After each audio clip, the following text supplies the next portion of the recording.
I think we should abolish jail and we should allow all the violent immigrants and... Yes. We should allow them to what? Stay here. Okay. Do you think that we could abolish jails, get all the violent immigrants, your words, and all the violent felons in jail? Could we put them here at USF on campus? Yes, and I'll hang out with them. You'll hang out with them? Mm-hmm. People give people labels all the time.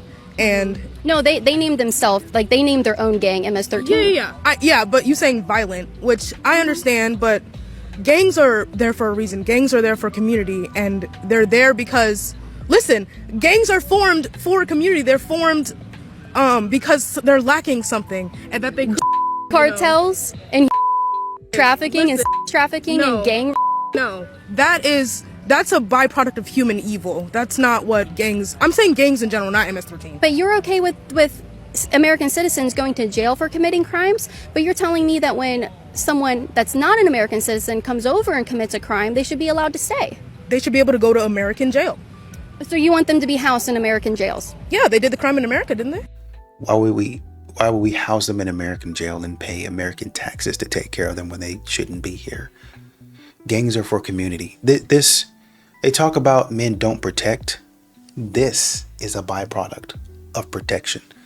This is what you get. This delusional way of thinking is what happens when you become secure. There is no threat to you. There's nothing that's going on in your life that's going to make you think, man, it's really dangerous. As you can see in the background, that campus does not look terrible. Looks nice, actually, from what we can see. Just a small part of what we can see. Looks beautiful. I've never been there, but it looks nice. I would imagine that there is some level of upkeep there.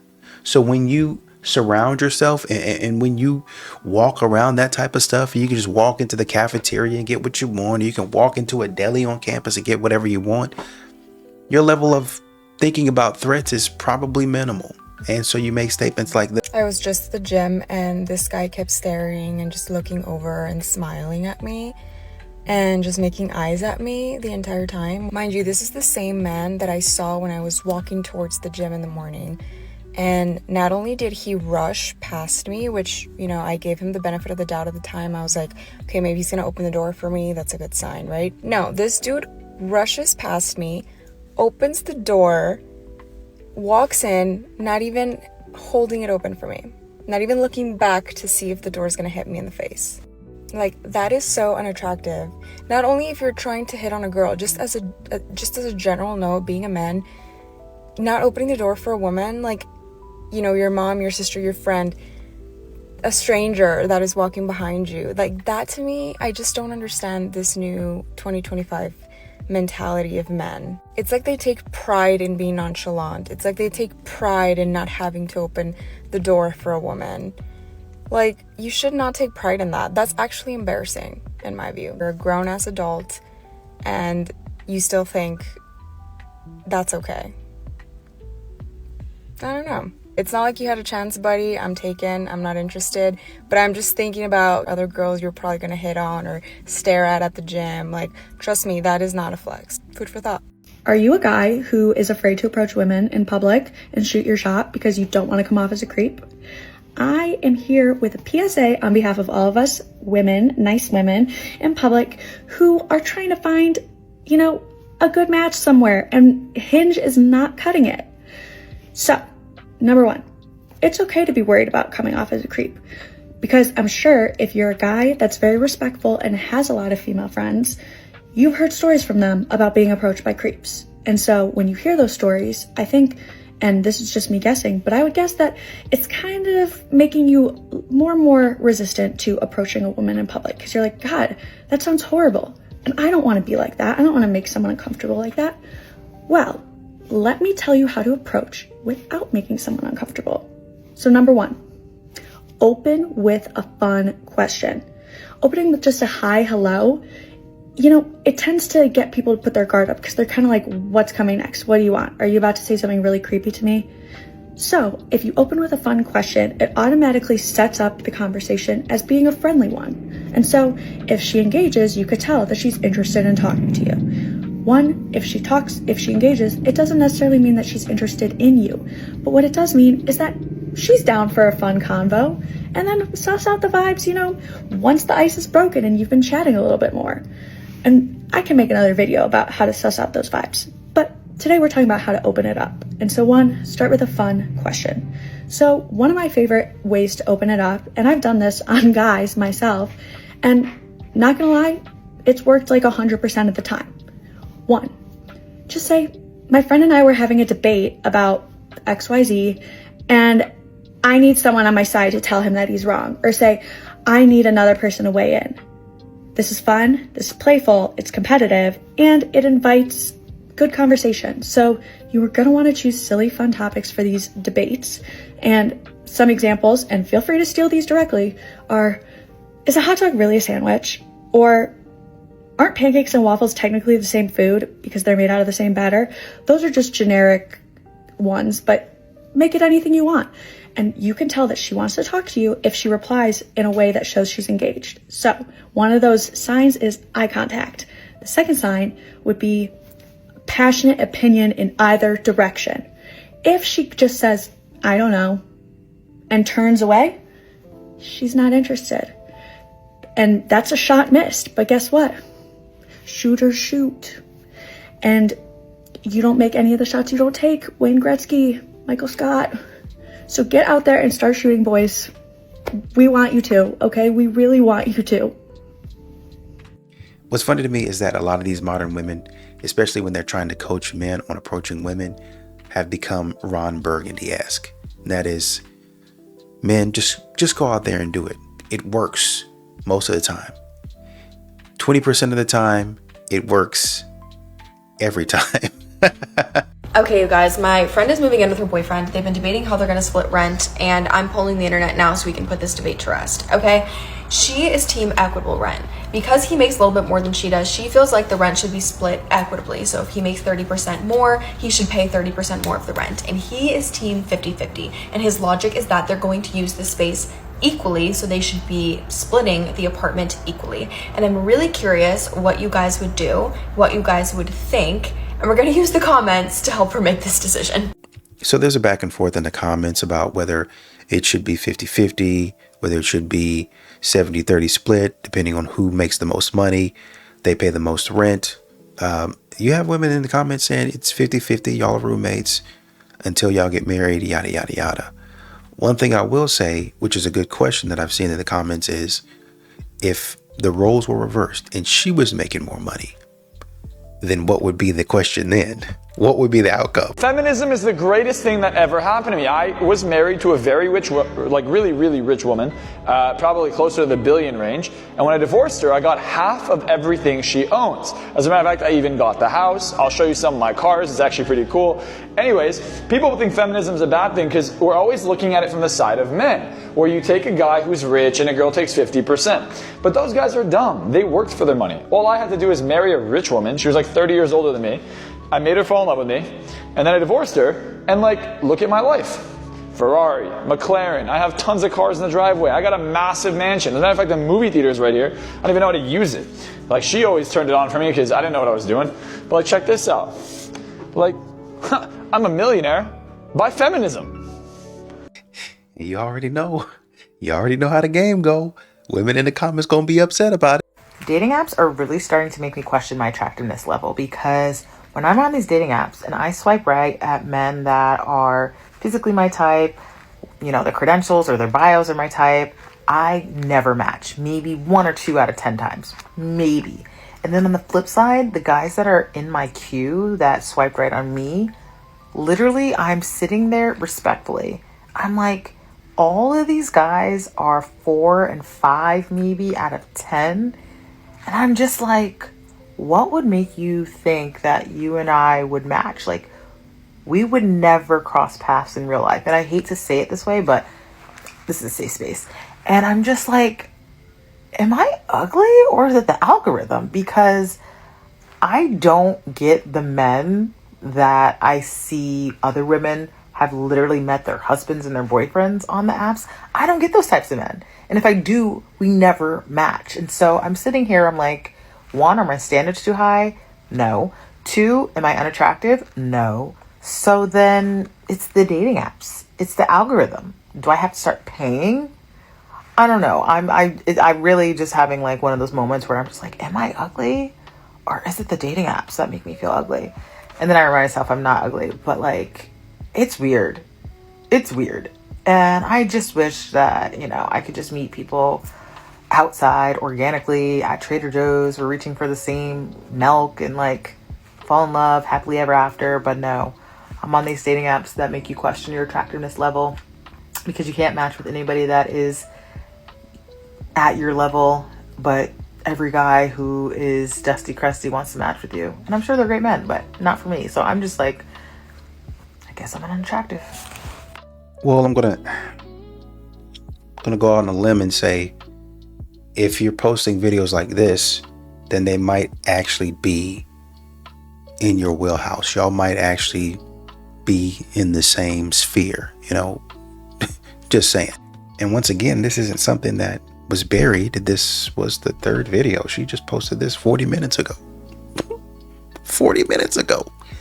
He didn't have to go searching for it. It was there. The church is keeping Christian women single, and this is why there are so many Christian single women at the church, literally single for years, not getting married, not getting any type of dates, not getting any type of attention. While they are serving at church, they're doing all the right things on paper. They might be in great physical shape. They might have their healing journey all, you know, through and through. They're doing the inner work. They're doing all that. They are focused. They are focused on Christ. They've been focused on Christ for years. They have been doing the things that people have been telling them to do for years, yet they're still single, have no candidates, have nobody looking in their direction. Let me tell you something. The church does not teach Christian women how to date. The church does not teach Christian women to date at all. What they tell us to do is to sit with our hands in our laps and to wait for a man to come at our door. That is not biblically wise. Faith without works is dead, and that applies to every area of our life. If you have a job and you lose that job, are you just going to sit and pray for God to send you a new job and then just stay at home and not apply for a single job? No. If you lose your job, you're going to pray, Lord, please bless me with another job. Of course, there's the faith. But then after that, you're going to go searching for a job. You're going to be applying for jobs, and you're going to pray that God will bless you with the right job. If all you're doing is sitting at home doing 1,000 prayers for your future spouse, you are fasting, you are praying, you're doing all these other things, but you're not actually putting any practical works into dating, more times than not, you are not going to find your spouse.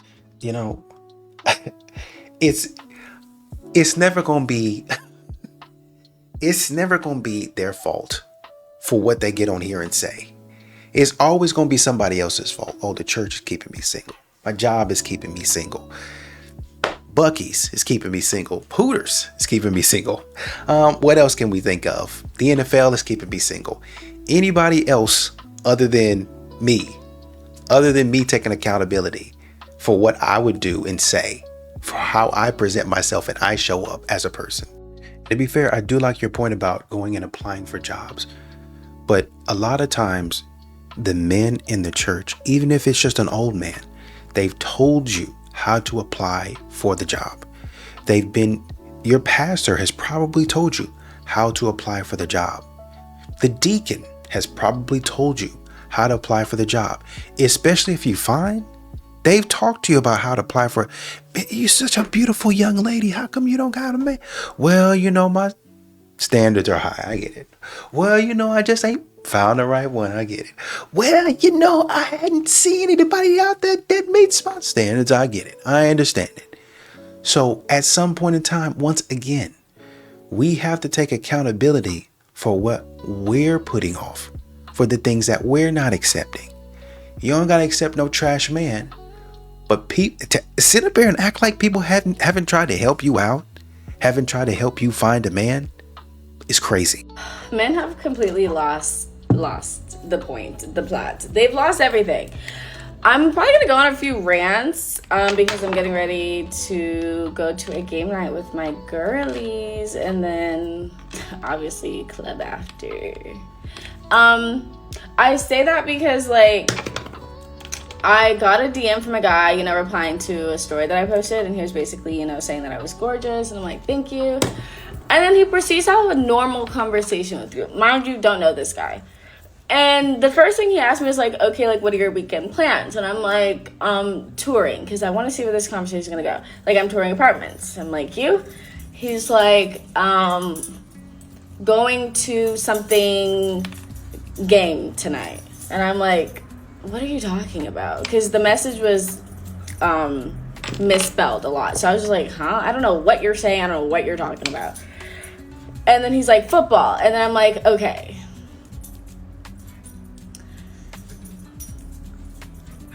Anything else you want to add? Like, you slid up on my story. You're having a conversation with me. And now I feel like I'm the one who's interested. Like, I'm confused. Like, what is going on here? And then we continue the conversation, because then I respond back again, because I'm like, what? And I'm like, is there something you wanted? And he's like, yes, you. And I'm like, okay, well, like, you started off strong, and I don't, like, you're texting me now like I'm one of your friends that I know, asking me about the weekend. I don't give a fuck about your weekend plans. I don't know you. I don't care. You hit me up. I was just asking out of, like, courtesy of the conversation. And then I just want to skip to the end. Skip to the end because I met him at the club, obviously. And I couldn't remember who he was. I thought it was the cute one. Turns out it was the other one. It was moving on. And so then I'm like, oh, okay. And he was like, yeah, I wanted to like see you again. And I wanted to make plans. And I'm like, so it ended with him not making plans. I've been left on scene. So I'm like, what is wrong with you guys? You hit me up. You have a plan in mind.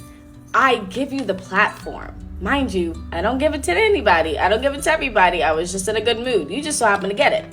Here you go. I'm even continuing the conversation so I can help you ask me out on this date that I haven't been asked out on. And then you proceed to not ask me out in the end? Oh my God. Men are not lonely enough. Men are not lonely enough. Men are not lonely enough. I'm telling you, they're not. They're not. He didn't even try.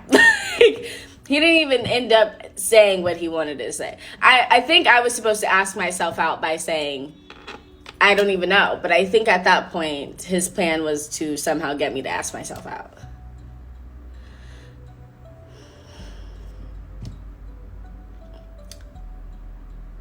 Anyways, like, you need to be left on scene with this type of attitude. I mean, you didn't say much in the first place either. You just told him touring. What are you doing? I'm touring. What are you doing? Football. That was it. What are the expected conversation I want you to pursue? You need to give him a little bit more than, well, I'm thinking about looking at some apartments over in this area. Oh, okay. What are you thinking about looking at? Well, if you just say touring, it makes it seem like, oh, just a one letter and just a one word answer. She don't really like me like that. So why am I wasting my time? Y'all want men to beg for y'all's attention, which is what it's giving right now. Pathetic. Dating while being a caregiver is nearly impossible. When people ask me what I'm looking for, and it's someone who's a problem solver, who's going to be stable, consistent, solid, someone I can rely on. I'm not looking for anybody to come to sweep in and sweep me off my feet and save me from my circumstances, because this is the life that I've chosen to take care of my father. I'm like, I'll give you an example. I was seeing someone who knew my circumstances, had tried to pursue me previously, and I was like, I got a lot going on. But he's like, no, I'm interested. So one morning I wake up to find out that one of my really close friends, her dad went missing. He has dementia. So I literally hopped in my car and I drove around the city for 4 hours, stopping at shelters, the local library, just looking for her dad. Hadn't even brushed my teeth, washed my body, eaten anything. And he had called me to check in. He's like, you're up early, like, what are you doing? So I tell him, and he's like, dang, you're a good friend. And I'm like, that doesn't make me a good friend. That just makes me someone who cares about my friend. Like, this is what we do. So we're on the phone for about, I want to say, like 20 minutes. Not once has he offered to help me find my friend's dad. And at this point, I'm also like hangry. So I get off the phone, I get home. My dad's like, hey, I want to go for a walk. I want to grab some bread from the corner store. I'm like, so be it. Go, Dad. He calls me not even 20 minutes later. I fell. Can you come and get me? I'm outside of a church.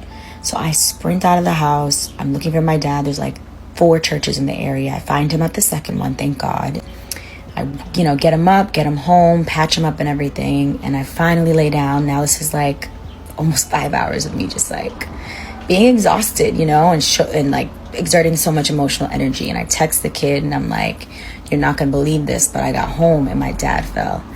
And he responds, hey, yo, oh, So I'm going to be honest with you. This is, and I understand where you're coming from, but this is what a lot of men are walking away from. The expectation to just jump in there. He might have been at work. We don't know what he was doing. Do we even know if you guys are in a relationship, or is he just pursuing you? Like it's, oh, if you want to be in a relationship with me, then just jump in and do X, Y, and Z. I got to know before I'm in a relationship that you're going to take care of me.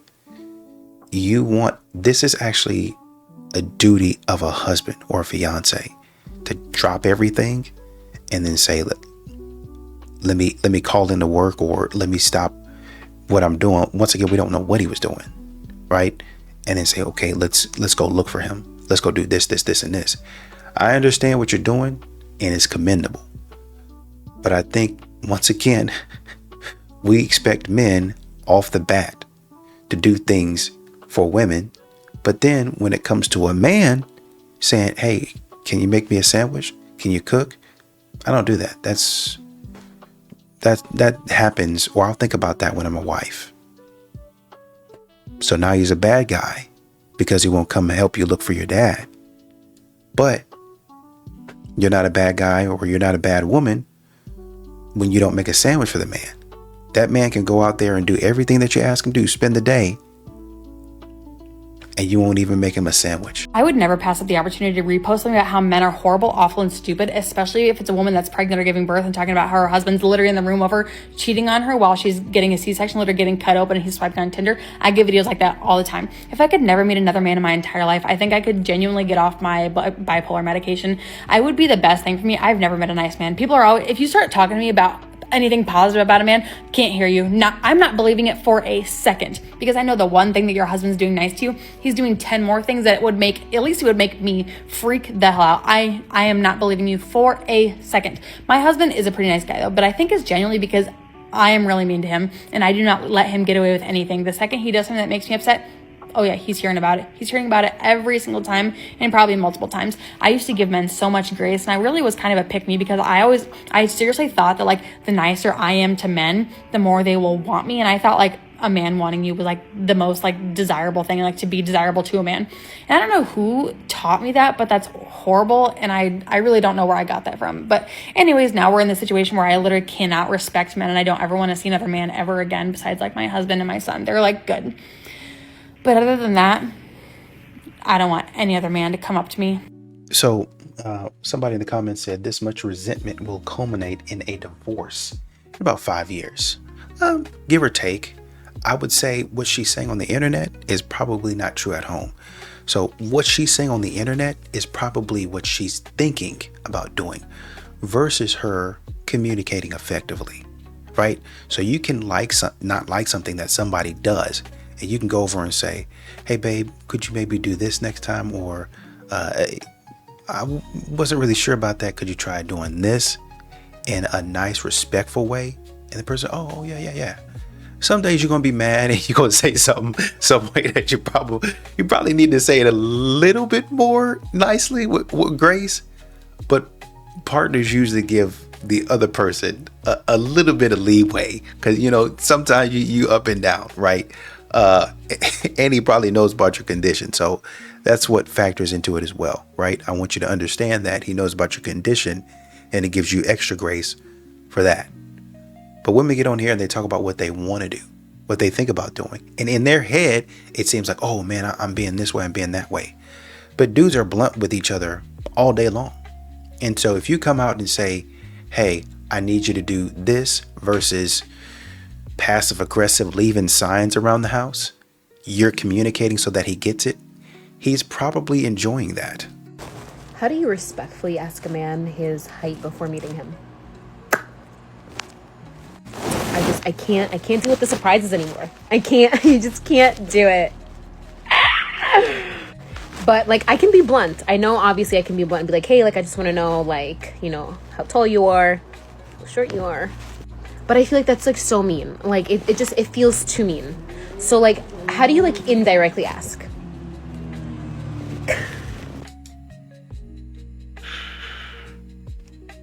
Do we really want to go down this road? I have a serious question, and I need the answer to it right now. Where the f are all the nerdy boys? I'm so tired of the athletes. I'm so tired of these. Where are the nerds? Oh! It's like, I just want to change this. I just want to change a nerdy guy's life, bro. I just want to change his life forever. That's so hard. Why can't I not find a nerdy man? I want a nerdy man. I want a nerdy man that knows random shit in the least mansplaining way. I want to change this nerd's life and make him obsessed with me. Is that so hard to ask? Is that so hard to ask? Where the nerds? They're not coming, Tracy. They're not coming. Y'all didn't want them in the first place, and they're not coming now. How hard is it to be a man? Because if I was a man, I'd know when to shut the fuck up, pay the bills, and shut up and provide for a pretty baby. That's all you have to do, really, at the end of the day. And, like, bust a nut to, like, make a family, perhaps. But, like, oh, boo-hoo, like. Somebody in the comments said, so are we communicating or are we going to stay quiet? We going to stay quiet on this with my dog. She got to learn. You know what, babe? You just might be right. You just might be right. And the same could be said for women. Only the top 10% of women are worth being with. What does the other 90% of women have to offer? If both have that mindset, then what? Where are we heading? I know, do you? Oh wait, a world where 10% are in relationships and the other 90 are single and alone. Because they both see that other 90% as not having any value. Funny how that works, right? I know. It's annoying to have the realization that things cannot be one-sided. How frustrating is it to have to look at the truth? They walk right into the trap. They walk right into the trap. Men take a lot of stuff from a lot of these modern women. But then when it gets to a point and the man says, wait a minute, what are you bringing to the table? I'm here. My energy. That's all I bring. Lame. Y'all want to know something? It's a shortage of good men because there is no social reward for men to be good to women. Now, hold on. Let me break things down. My name is Jay Lovely. I am your accountability coach and ghetto psychologist, and it is my life's purpose to help Black people navigate this patriarchal system of white supremacy. And there is no social reward for men to be good to women. I'm finna break it down. First off, we can just start with how willy-nilly a lot of is to call a man who does for women a simp. A man who agrees with women is a simp or a panderer. Y'all automatically label men who look out for women as something that's less than a man. And then let's think about it. When you think about the value of a man, you don't think about how men treat women most of the time. When you think about his value, you think about how much money he gets. You think about the type of business that he runs. Now, some of us think about that. Of course, I'm not saying everybody, but I am saying that there is a vast majority of people who, when it comes to men and their equality, they leave their romantic relationships out of it. They don't do the same thing for women. But of course, that's another topic. Because think about it, if men were rated on how they treated women, a lot of these men would not be in high statures. They would not stay in high statures even after we realize how dog shit crazy they are towards women. And women, y'all are not absolved from this, because a lot of times, a lot of you women, depending on how healed or unhealed you are, will have a man who is willing to do all the emotional things and all the things for you, and you will question his manhood too. You'll call him a simp too, because why is he bending over backwards for me? He should be giving me a hard time, because society tells you that men should be a hard time. Now, sure, I want to clear some things up. There is a spiritual reward when men are good to women. It is literally biblical. When the men are good to women, it shows in their lives. It flourishes within their life. But when men are bad to women, it doesn't matter socially. Nobody gives he still gets opportunities. He still can do whatever it is that he wants to do. He still can get access to other women. It doesn't matter. So there is no social reward for men to be good to women. No wonder a lot of men don't give a fuck being good to women. Welcome to the patriarchy. There's a dude in the comments that said, I found that women respond more to the guy that treats women bad than they do the guy that treats women good. At least that has been my experience. They treat a woman like a queen and got lackluster response. Started treating her like I didn't care and she was willing to do everything I wanted. Happened more than once. That's a waste of time. I mean, it seems like a good strategy, but I feel like that's only short term, because these women, they're unstable.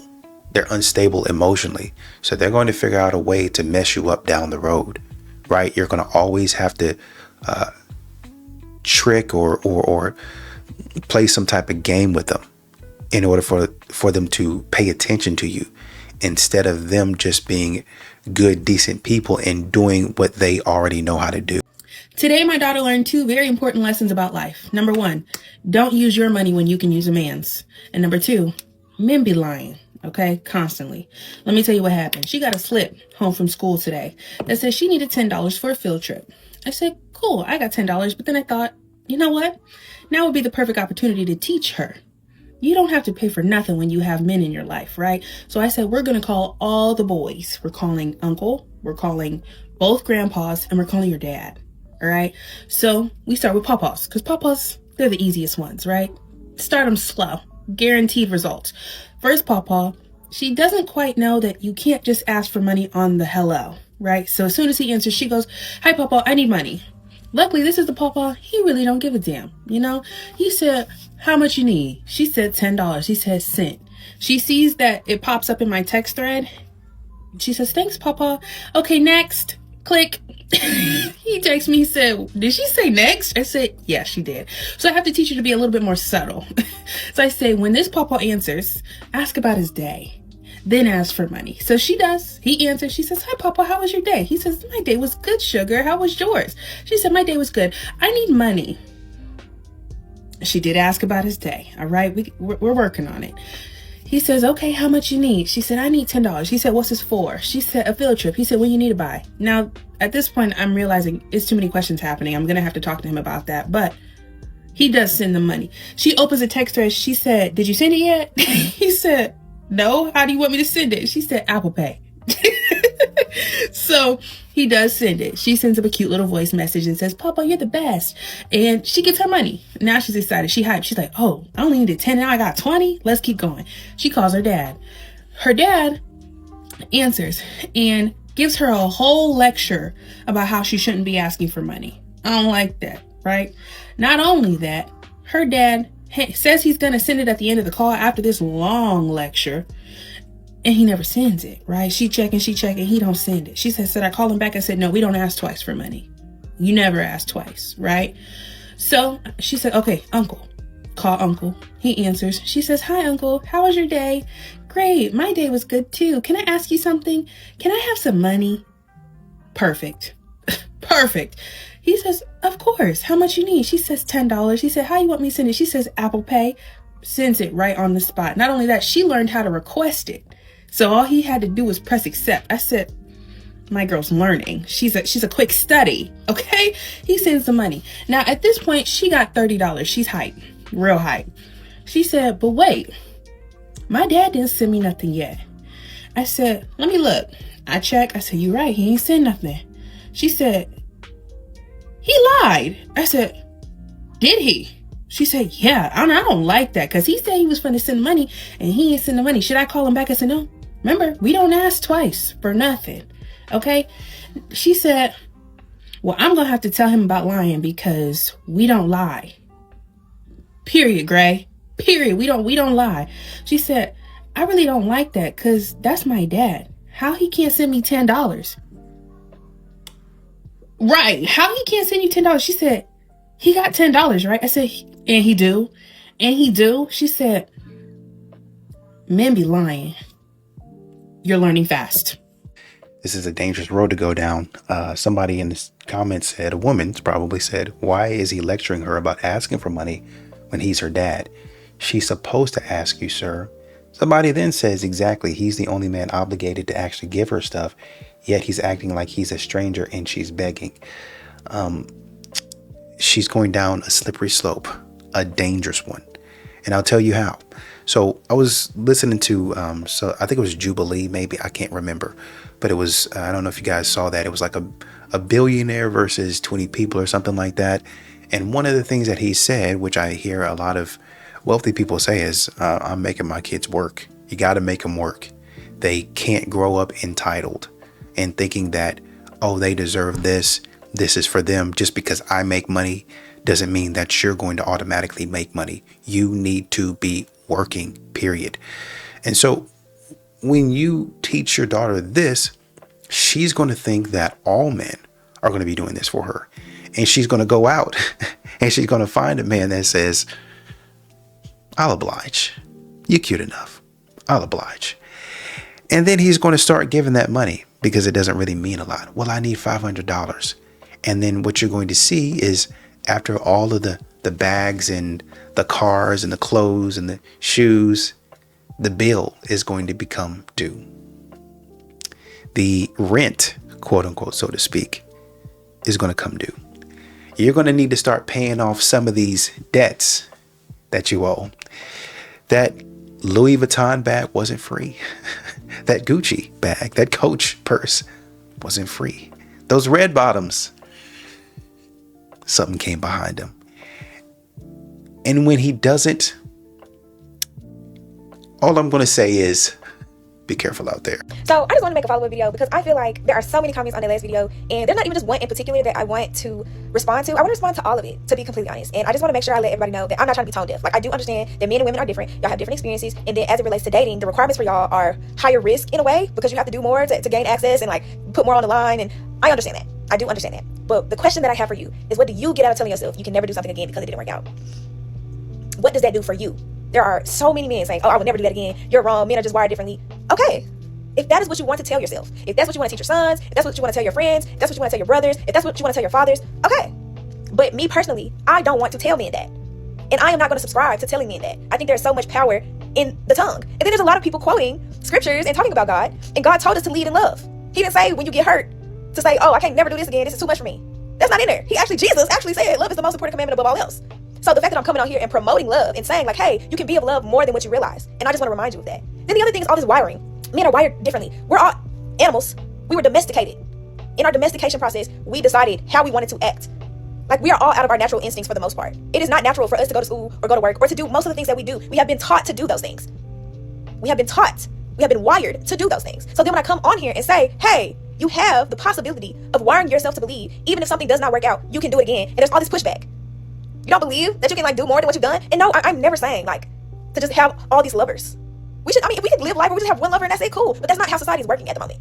A lot of people are loving multiple times. And it kind of starts with your parents, and then you love in elementary school, and like you love in middle school, you love in high school. And personally for me, I've just found that love is a journey.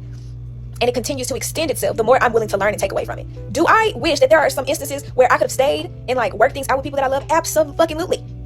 I'm not saying that I want to have all these lovers. I don't want to do that. But what I am saying is, in the instances where it hasn't worked out, I am not defeated in thinking that love is not out here for me. And there are a lot of men in the comments saying like, oh, I'm done. Oh, I don't have it. Oh, I can't find it. Oh, I've done too much. I have to risk it all. I have to do that. And the thing is, I think y'all don't understand that women get hurt a lot more than what y'all realize. I mean, I don't know if it's because y'all don't understand or you can't empathize with women that you think it's like exclusively like tailored to y'all, but women get hurt too. Women get beat up. Women get cheated on. Women get lied to. People having babies on each other. And I'm not saying that's not anything that y'all don't experience, but imagine that happening to us too. There are women out here who's pregnant with somebody's baby at this very moment because they're willing to risk it all for that man. And he cheating on her. Now, what you think she's supposed to do with that? You're supposed to think like, okay, we can't work this out because, you know, he cheated on me and I can never find love again. Like, it just doesn't benefit anybody to think that. Now, is it hard? Is it hard as hell to work through being hurt? Yes. When you've sacrificed your body, you've sacrificed your time, you've sacrificed your energy, you sacrificed your money. You brought people around your family, you brought people in your home, and they haven't respected or like made the most of that experience.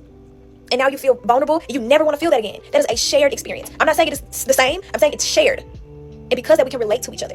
And what I'm saying is, because we can relate, and I've been through what I've been through, I feel very confident in telling y'all, you have more capacity for love. You just have to be willing to create additional capacity. Rather than focusing on the heartache so much, you have to focus on what you learned about love, what you learned about yourself. Because that's the more important lesson than how you were hurt. And that's how you move forward. It's the hardest thing to do. But that's the part that y'all get stuck on. Y'all feel like you have to just be in limbo with your heartbreak. And you can't recover from that. And I wouldn't benefit, nobody benefits from being in limbo from exactly the place that they were hurt. So why would I ever come on here and amplify that type of messaging? You know, that's a really good point, what she said about women having babies and then men walking off. That's a really good point, because I would say in that instance, that's kind of like taking all the man's money. Now you're taking all my time and my ability to make money because you're not helping me with the child. We had this child together and I'm not getting no help from you. You're basically a deadbeat dad. I can see where you're coming from that point of view, from that perspective. But I think for a lot of men, the fact that we have to be in love. We're in love, right? You don't have to be in love, but you're in love, right? And then your money goes away with the love. Both people putting in time, but I'm the only one. A woman talked about 50-50. Hey, we should do it equitably. So if I'm only making, 30% of what you make, then I should pay 30% of the rent. It should be equitable. It shouldn't be equal, right? So she's actually keeping her money. If the man starts to pay the rent and I pay 30% of the rent or whatever it is, then you're probably going to think, okay, well, what else are you going to pay? She's probably contributing just 30% to the rent. She's probably not going to be paying a lot of bills because you're going to expect the man to see it and be like, okay, yeah, well, the rent, it's this much. Okay, so the lights, maybe this much. I can pay that too. Okay, well, I can buy the groceries, but do you really want to buy the groceries? No, you'll buy a snack for yourself, or you'll buy like small groceries every now and then, but you're not going to be spending a whole lot on groceries. As a matter of fact, you're not going to be spending a whole lot of money in general. And at some point in time, honestly and truly, you're going to expect the man to take over all of the bills. You might try to increase your stock in the relationship or what you do in the relationship, but honestly, for a lot of these modern women, it's not really going to be up to par in terms of what he's paying, what he's putting out versus what you're putting out, right? Yeah, you might wash the dishes 1 to 2 times more than he does, or you might cook 1 to 2 times more than he does. But with the finances being considered, y'all are doing about the same, or probably in this situation and scenario, more. So when it comes time for the breakup, he didn't put out money, and then he was actually going 50-50 at home as well. He's probably doing more at home at that point in time. That's why men walk away a lot of times. And we're just talking about the house. We're not talking about what's done outside of the house. We're not talking about maintenance and hard jobs and projects around the house that a man is expected to do, and he's really nagged into doing a lot of times. We're not talking about that. We haven't even touched the surface. We haven't even scratched the surface of that, right? So when he leaves a relationship, he put all that effort in and he lost money. And that's why man say, you know what? At some point in time, I got to draw the line. Y'all are not going to believe what happened to me at the gym just now. I used to think that this thing where girls caught you on camera trying to talk to them and stuff like that was just like TikTok banter. That's not what happened to me, but here is what happened. So I'm at the gym, right? I'm with 2 guys at the gym, right? I'm doing my regular routine. The only thing that was off was the fact that I was with 2 people, because I usually work out by myself. But I'm with 2 dudes at the gym. We're doing pull-ups. So we're doing a pyramid set. We're doing pull-ups, weighted dips, leg raises. Simple routine. The only interaction that I had with people at this gym were the 2 men that I was working out with and 1 male that I know from a coffee shop who came by and was like, yo, what's up? I see you at the coffee shop, blah, blah, blah. Dap me up, have a good workout. That was the only communication that I have had with anybody at the gym the entire time I was there. I finished my workout. I go straight to the sauna. Again, I didn't speak to anybody. I finished my workout. I went straight to the sauna. The manager comes into the sauna and he's like, yo, can I talk to you for a second? I'm like, yeah, what's up? He's like, well, if you could just step out here, then, we can talk. So I'm like, yo, are we good? Like, is everything okay? And he's like, yeah, but one of the female coworkers at the gym said, and I quote, she said that I said to her, you got it, girl. And he continued to tell me how harassment won't be tolerated at the gym. First of all, I would never even say no lame ass line like, you got it, girl. Why would I even say that? Second, I literally had zero contact with anybody at the gym other than the 2 men that I was working out with and the 1 man who came by that I know from the coffee shop. That is literally it. So I'm trying to ask the dude, like, is this something that happened today? Like, I'm trying to figure out what he's even talking about. So he's basically giving me the runaround, not trying to give me any information and not trying to let me know, like, who said this. So me, as smart and cunning as I am, I said, yo, I'll say sorry. Like, I'll apologize. Whole time, I just want to know, like, who said it. Of course, his goofy ass takes the bait. And so as we're walking to the counter, he's like sympathizing with me at this point. He's like, yeah, man, I don't take you as the type of guy who would do something like this, man, but you know how it is. Like, you know how these things kind of go. So we're walking towards the front desk where this girl is. And I was like, is that her? And the dude was like, yeah. And bro, when I tell y'all, like, and I'm not even saying this to be funny, bro. I felt insulted by the fact that they would think that I would speak to a woman of such low physical caliber. Like, that's what was going through my head as I was approaching this woman. Like, it wasn't even a baddie.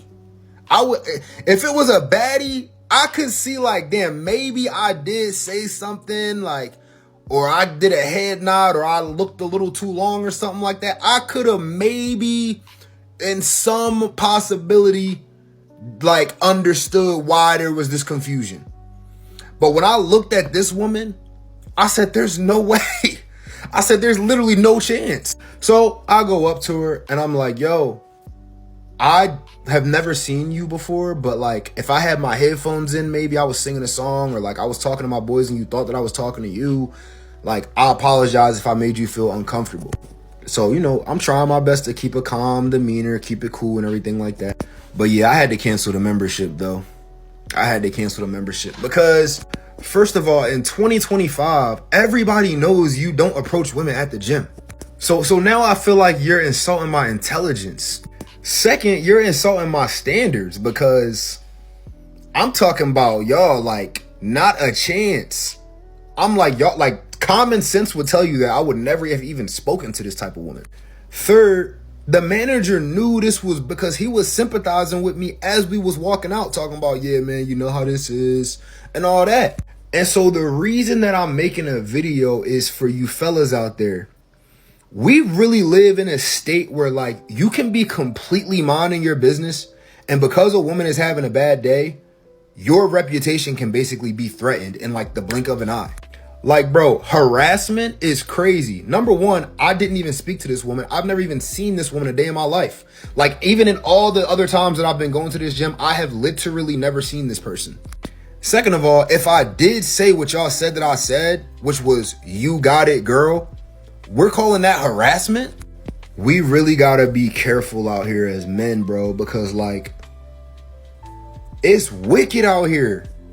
Like, bro, this really woke me up to, like, this is actually a real thing. Like, I thought that, and it's crazy, bro, because I've really tried not to let social media, like, ingrain into my life. Like, I try to really separate it, like, nah, you know, especially relationship TikTok, like, oh, you know, all girls are bad and all girls are this and all girls are that. I really try not to, like, feed into that. But then it's like, I continue to see example after example after example in real life. And it's like, at what point do we take what we're seeing with our own eyes on a regular basis, disregard all of this stuff on social media, you know, the battle of the sexes on social media, right? Disregard that. I'm seeing it with my own eyes. And it's just like, at what point are we gonna just accept that this is the reality? That I'm accepting it, bro. You know, man, I've tried so hard to not generalize. I'm generalizing now. Like, I've seen enough that, bro. I've seen all I need to see. I've seen all I need to see. I'm generalizing. I don't care, bro. I don't care. Call me whatever you want to call me. I'm going to generalize. Yes, I put all of y'all in the same category. Yes, until everybody now is guilty until proven innocent. I don't care.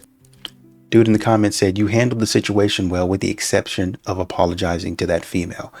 He later went on to say, there's no need for you to get in trouble due to some woman having a bad day. Another guy said, this is why I could see a woman with 145 pounds on her back and she's stuck in a squat, and I'll literally walk by her. It ain't worth it. This is what modern women have pushed men to this point, to where they say, you know, you've got all of the help in the world, but then you go and lie. You go in here and you don't tell the truth. Why aren't men approaching? Where are all the good men? Working out and going home, staying away from your lying behind.